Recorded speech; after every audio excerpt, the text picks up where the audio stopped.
حضرت بایزید بسطامی رحمۃ اللہ تعالی علیہ کا انتقال ہوا. اس زمانے میں ایک آدمی کفن چوری کیا کرتا تھا, کفن چوری کرتا تھا, کپڑا بڑا مہنگا ہوتا تھا, تو کفن چور بھی پیدا ہو گئے تھے. اور رات کو دیکھتے تھے کہاں کہاں کسی کو دفن کیا, تو سویرے جا کے کفن چوری کر کے لے آتے. آپ کا انتقال ہوا تو ایک کفن چور آدمی وہ کہتا ہے میں جنازے میں گیا, لیکن میں نے کہا یہ اللہ کے ولی ہیں, ان کی طرف مجھے نہیں دیکھنا چاہیے. اگلے دن میں دوبارہ گیا, ایک کفن چوری کرنے تو میری ہمت نہ ہوئی. تیسرے دن پھر گیا تو ہمت نہ ہوئی. کہتے ہیں چوتھے دن ہوا تو حضرت بایزید میری خواب میں آئے, کہنے لگے چل بس کر اب نہ چوری کرنا. میں نے کہا حضور کیا ہوا؟ فرمانے لگے جس نے میرا جنازہ پڑھا اللہ نے سب کی بخشش فرما. تو اب تو بخشا ہوا ہو کے پھر چوری کرتا ہے, خبردار. حضرت رابعہ بصریہ کا وصال ہوا, بی بی صاحبہ کا جب انتقال ہوا تو کفن چور آ گیا. تو کہتا جب میں نے قبر میں ہاتھ ڈالا نا کفن کو, ایک سمجھ لیں پھٹا اتار کے کفن کو ہاتھ ڈالا, تو بی بی صاحبہ بول پڑی, کہنے لگی چھوڑ دے, خبردار. کہتا میں کانپ گیا, سکتہ طاری ہو گیا. مردہ بول پڑا ہے. جو مردہ ہوتے ہیں انہیں ولیوں کی زندگی سمجھ میں نہیں آتی. مردہ بول پڑا تو حضرت رابعہ بصریہ فرمانے لگی چھوڑ دے, ایک بخشا ہوا ایک بخشی ہوئی کا کفن چوری کرے گا, بس کر چھوڑ دے. تو کہتے میں کام کے پیچھے گرا تو میں نے کہا اماں تو بخشی ہوئی ہے, تیرا تقوی پرہیزگاری خوف خدا زمانہ جانتا ہے, پر میں کیسے بخشا ہوں؟ میں تو پاپی ہوں, میں نے تو ساری زندگی گناہ کبیرہ کیا, مردوں کے کفن چوری کیے, میں کیسے بخشا گیا؟ تو اماں کہنے لگی بولے کل جس نے بھی میرا جنازہ پڑھا ہے رب کریم نے سب کی بخشش فرما دی ہے, بخشے گئے سارے جنازے میں آنے والے.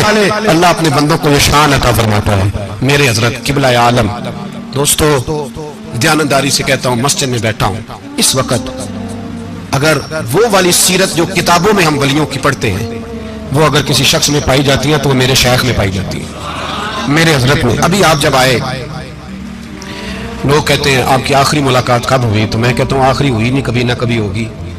یہ کیسے ہو سکتا ہے؟ مالی دا کم پانی دینا, پھل پکے ہون یا کچے, پیر مریداں دے سر تے رہندا ہے, وہ جھوٹے ہون یا سچے. ہماری تو ملاقات آخری کیا, ہم تو جنت میں بھی کٹھے رہیں گے, ان کے قدموں میں رہیں گے, اور ہم اللہ سے دعا مانگتے ہیں جنت میرے کس کاری جتھے یار نظر نہ آوے, وہ دوزخ میں لکھ بہشتاں جتھے سونا آوے جاوے, تو وہاں بھی کٹھے ہوں گے. میں ابھی آخری دفعہ جب گیا تو یہ عزیزم ابرار بھی میرے ساتھ تھے, اجازت تھی 2 لوگوں کو ملی وہاں تک جانے کی, آپ کراچی تشریف فرما تھے, تو میرے ساتھ تھے. 2 گھنٹے ہم بیٹھے رہے, بے خبر ہو جو غلاموں سے وہ آقا کیا 6 7 8 گھنٹے انتظار کرنا پڑا, شکن بھی نہیں آیا. نکا جی کہتے ہیں اسے بٹھاؤ بٹھاؤ, تو بندہ کسی جگہ کا اپنے آپ کو کتا بھی کہے, تو کتے تو بیچارے ساری دیہڑی باہر بھی نوکری کر جاتے ہیں, یہ بھی نہیں کہتے میں نے اندر آنا ہے, وہ تو کبھی کہتے ہی نہیں. انہوں نے کبھی کہا ہے بندہ سگ بھی کہلائے اور پھر وہ ڈیوٹی بھی اور طرح کی کرے, نوابوں جیسی ڈیوٹی کرنا اور بات درویشی اور غلامی کی کرنا, یہ کیسے 2 باتیں تو نہیں ہوتی, بات تو ایک ہوتی ہے. دنیا خسماں دی ویچن عذاب وسن, بھاگ جاگ جاندے ہو نہ گولیاں دی. کئی گھنٹے انتظار کیا تو کئی لوگ آئے, حضرت کب آئیں گے, چلے گئے, کئی آئے. تو وہاں ایک مولانا بوڑھے بیٹھے تھے, مولانا اسرائیل ان کا نام تھا, تو مجھے کہنے لگے مولانا آپ نے نہیں جانا؟ میں نے کہا جی ہم نے کہاں جانا ہے, ہم تو یہاں رہنے کے لیے آئے ہیں. جب ان کی 1-2 شخص نے تھوڑی سی میرے اوپر تنقید کی نظر بھی ڈالی کہ یہ کب سے آیا ہے, تو کچھ ہوتا تو ملاقات نہ ہوتی, اور ہم ہیں بھی نہیں, ہم کچھ بھی نہیں. ہمارا تو 4تھے درجے کے نوکروں میں نام آ جائے تو بڑی بات ہے. 4تھے درجے کے نوکروں کو بھی کس میں ہوتی ہے نا, ایک سیکٹری ہوتا ہے, ایک چوکیدار ہوتا ہے, ان کے پاس بھی چابیاں وابیاں ہوتی ہیں, ایک بار والا ہوتا ہے, ایک 4تھے 5ویں درجے کا نوکر ہوتا ہے جس کو کبھی کبھی بتایا جاتا ہے چل گاڑی دھو دے, چل تو آ جا. ہم تو 4تھے درجے کے نوکر بننے کو بھی بھائی بڑے تیار ہیں اور ایمانداری سے تیار ہیں, وہ رکھ لے بس مہربانی. تو حضرت بیٹھے رہے, دیر ہو گئی, تھک جاتا ہوں, تھک گیا, بات آگے نکل گئی. اب بیٹھے تھے تو تنہائی تھی, مجمع ہوا نا, جب مجمع بار محفل پہ حضرت ہمیں نہیں ملے, بار سیدھے مجلس پہ کئی سالوں کے بعد ملاقات ہوئی. چر ہویا مینوں ترلے لیندے, کدی موڑ میرے ول واگاں, خواب میری ایک بار جے آویں, میں ساری عمر نہ جاگاں. دیر ہو گئی, میں بڑا ترسا ہوا بیٹھا تھا, کئی گھنٹے بیت گئے, بیٹھے رہے. مرضی ہے نا جی, یہی رس بول رہے تھے, وہ مہربانی.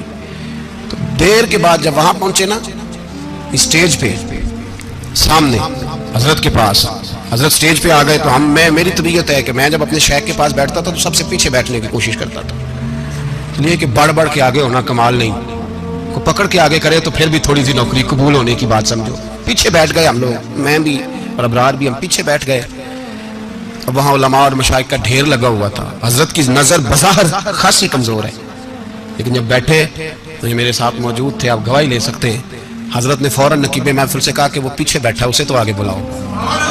تو میں جب اٹھا نا تو آپ یقین کریں میرا دل کرتا تھا پھاڑ ڈالوں کپڑے اور میں یہاں لوگوں کو بتاؤں کہ بے خبر ہو جو غلاموں سے واقعہ کیا ہے.